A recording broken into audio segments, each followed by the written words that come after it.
The movie opens in an American submarine. The submarine looks stable and has a safe drive. The team realizes that there's something strange going on inside the sea. They began to check it out, and they couldn't figure out what exactly it was. Soon, they start to have some difficulty at the Cayman Trench. The lights start to go off and on. The crew become concerned, since the controls become unresponsive. Soon, the hydraulics resort by itself. They think that they're safe for a moment, but the submarine hits some rocks, causing some damage. Now, the crew has lost complete power, and the submarine crashes to the ocean floor. When water enters some parts of the submarine, the captain becomes aware that they'll no longer have control on the submarine, so they send a tracking device to get help. In the meantime, a strategic boat answers the GPS signal of the submarine. Its crew make contact with a drilling company led by a man named Bud.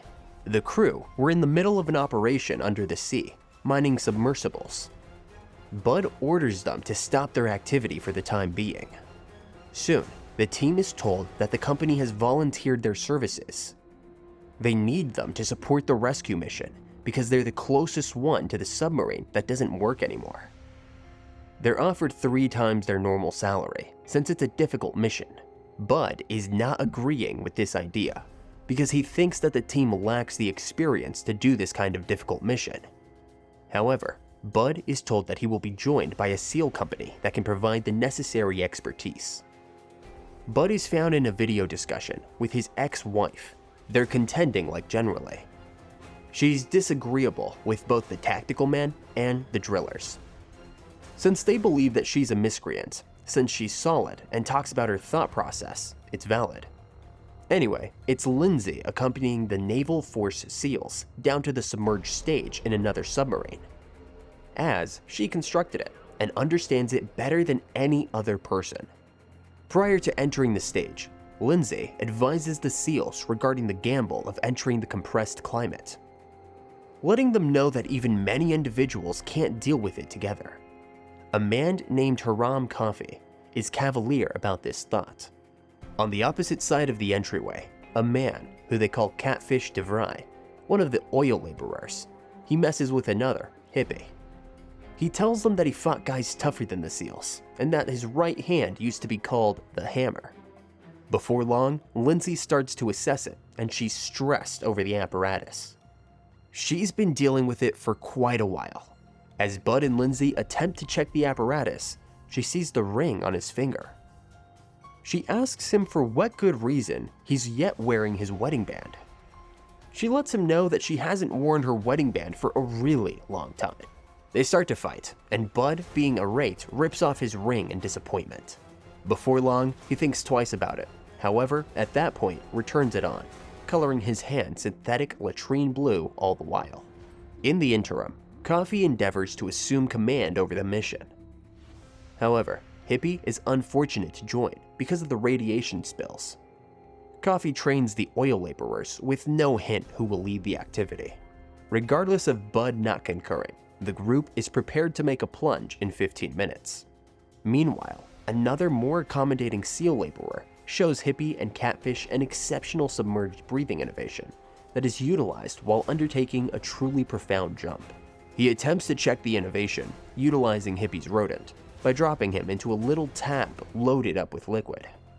The rodent can inhale inside the water utilizing the liquid. This truly astonishes and shocks the oil folks that have never seen such sort of innovation. Next, the divers go through the wreckage of the submarine to look for survivors, supported by an ROV named Little Geek, controlled remotely by Hippie. Coffee soon reveals that the submarine is carrying a number of nuclear warheads with more power than that used in Hiroshima. Inside the sub, the drivers split up, with Bud being accompanied by the most sizable member of his team, Jammer. Having seen some crabs emerging from the mouths of the corpse, Jammer begins to panic. Bud tries to calm him down and advise him to stay still. Now, Bud is out of sight, and Jammer is checking the final chamber of the sub, and his light is flickering. In his visor, a strange pink creature appears before him. Jammer tries to leave the place, knocking his diving gear and losing consciousness. Lindsay catches a glimpse of a brightly colored being from her vantage point on another submersible. On the main platform, there's speculation in the news about Russian involvement in a submarine incident and the sinking of a Russian vessel in a separate collision with an American one. Coffee and his team, without permission, take one of the submersibles back down to the sub and are busy trying to investigate the new thing that they discover. The impact of a looming hurricane is felt as one knight attempts to secure the rig using a submersible, while a crane aboard a Navy vessel collapses and plunges into the ocean, causing chaos on board. Then, it hits the seabed mere meters from the platform. It then rolls over the edge of a trench and begins to fall into the depth, tugging the platform towards the edge as it does so, causing chaos on board. The platform comes to rest in a precarious position, resulting in several crew members being killed in the flooding. Monk is among those injured. Hippie is, however, able to save his rat.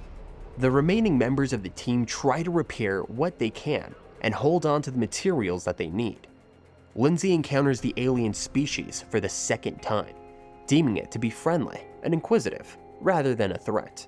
Lindsay wears a suit and heads to the sea, thinking that she'll collect some oxygen canisters. There, she meets the alien for the second time. Then, she gets the chance to touch and see the alien closely, which she describes as friendly, intelligent, and non-harmful.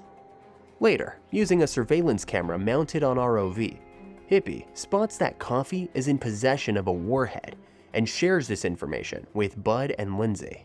Lindsay goes to confront Coffee. One of the men grabs her, but Bud and his team support her.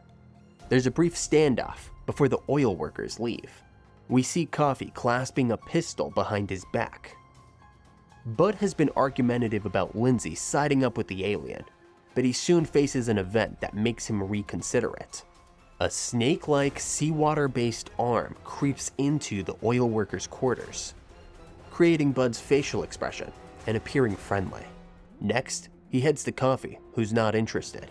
He then closes the door, which causes it to collapse on the floor into a droplet of water. The crew then begin to suspect that Coffee is suffering from paranoia as a result of high-pressure nervous syndrome, having a series of cuts in his forearm, forcing his fellow SEALs to take up arms. He then carries the warhead down a corridor and attaches it to one of the ROV's big Greek with the intention of sending it down to the trench to blow up the aliens. He remains convinced that these are connected to the conflict with the Russians. He's met with resistance from the oil workers, with Monks also questioning his decisions. Resistance from the oil workers and Monk questioning his decisions leads to a confrontation. Monk suggests make it to the minimum safe distance in the 3 hours that they'll have the weapon programmed to explode. As Coffee heads off, the workers he's imprisoned are freed by Jammer. Coffee has, however, jammed the door leading to the exit point. As a result, Bud and Catfish attempted to swim underneath, but they were unsuccessful in opening the doors. Bud heads to the moon pool and slips out of the water. He approaches Coffee from behind and takes a grab for his pistol. Coffee realizes this and attempts to stop him, but Monk has already removed the bullet. The two engage in hand-to-hand combat. Catfish knocks down Coffee using his famous hammer. But Coffee survives and makes a getaway in a submersible. Bud follows him. Bud is in a desperate situation as he tries to prevent the warhead from being launched. In the struggle, the ROV is freed, but falls to the depths. Bud is rescued by Lindsay, who's driving another underwater vehicle.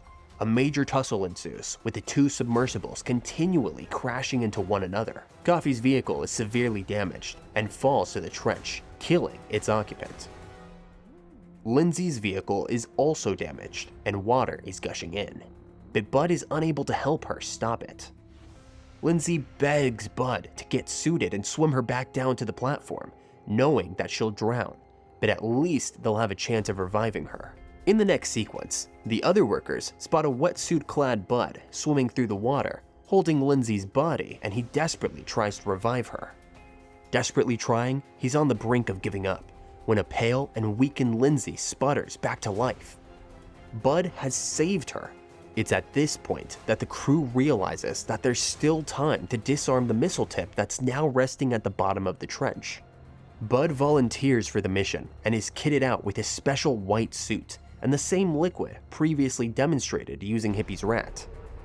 He's dispatched on his journey, but loses power and is lost. When he arrives, he follows Monk's instructions to disarm the bomb successfully, despite poor visibility. However, he only has a few minutes of oxygen left to breathe, and it took him 30 minutes to make it there.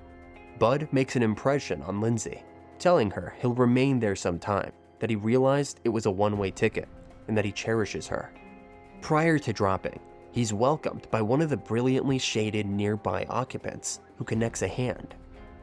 He's then towed to the center of the Outsider human progress, where they make a room in which he can relax. The Outsiders speak with Bud through clasps of new stories and show him his own messages. His altruism and love had given them new expectations.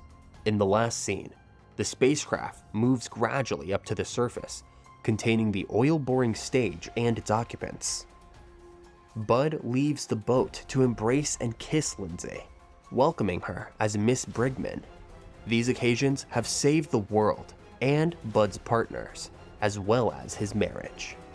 Interesting. So we start off with a crazy guy that kind of just wants to nuke some aliens at the bottom of the ocean, and we end up with a love story. I want to hear what you guys thought about this movie. Let me know what you're thinking in the comment section below. And hey, if you want to see another movie recap, then make sure you click that video that's on screen now. Thank you guys so much for watching. If you're a big fan of sci-fi action adventure movies, then make sure you subscribe to our channel for more movie recaps coming to your inbox soon. Thanks guys, I'll see you in the next video.